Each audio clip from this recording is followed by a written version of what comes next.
Now, this is something that I've been thinking about for quite some time now. Now, of course, you already know that I believe that Africa should have never been invaded, period, in the history of mankind.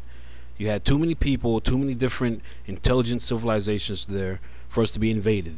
Because you mean to tell me you can have a small nation like Japan on a small island that can fend off Europeans at least to keep their long enough to keep their culture intact, but then Africa, that giant continent, couldn't do it? Well, it's because of lack of unity. But this subject is kind of interesting for me because if you think about Europe, Europe is I mean, if you think about any ethnic culture, nation, whatever, all of them were warring states. I mean, Europe warred against itself. Arabia and all the in the Middle East, all of them, they warred against each other, and so did China. And ultimately the reason why China is called China is because the Qin won, and the same thing with Europeans.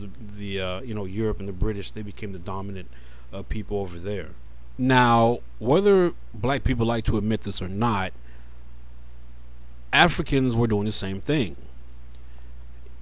Now, what we should have done is similar to what Europe done, is unite and then shared our similar culture amongst each other and helped each other prosper, whether for selfish reasons or not. We should have did it because they did that, and well, we know the results of what happened with them.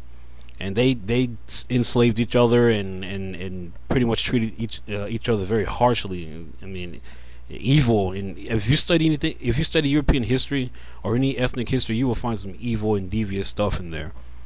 But the statement I want to make is, as African Americans, should we really be trying to unite with every single African nation?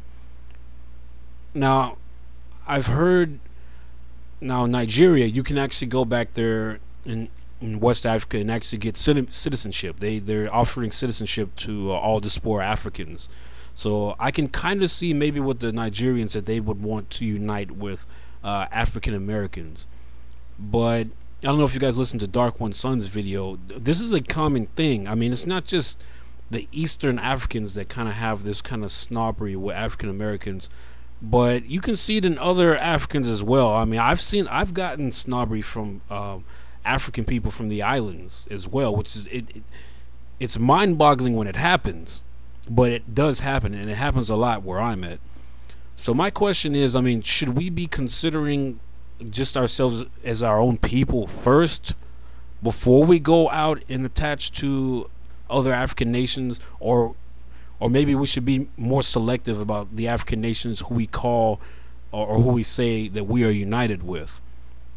Now, I'm not saying every Ethiopian's like that. I'm not saying every black person from the islands like that, because I've been approached by and treated well by Africans from all over the place.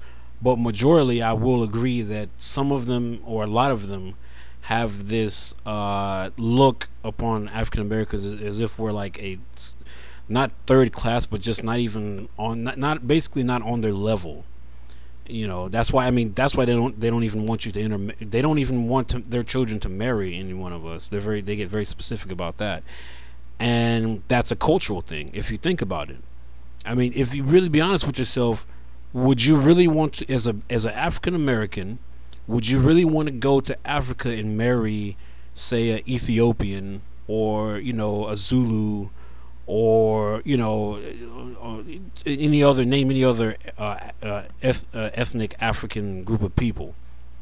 Because the culture is very distinct and very significant. I'm not saying it doesn't happen, and I'm not saying it can't happen, and I'm not saying that there's no possibility that it could happen in the future, but it is something to think about. So I don't know if you watched Dark One Sun's video. I'll put a link in the bottom, but it's something that African Americans should think about.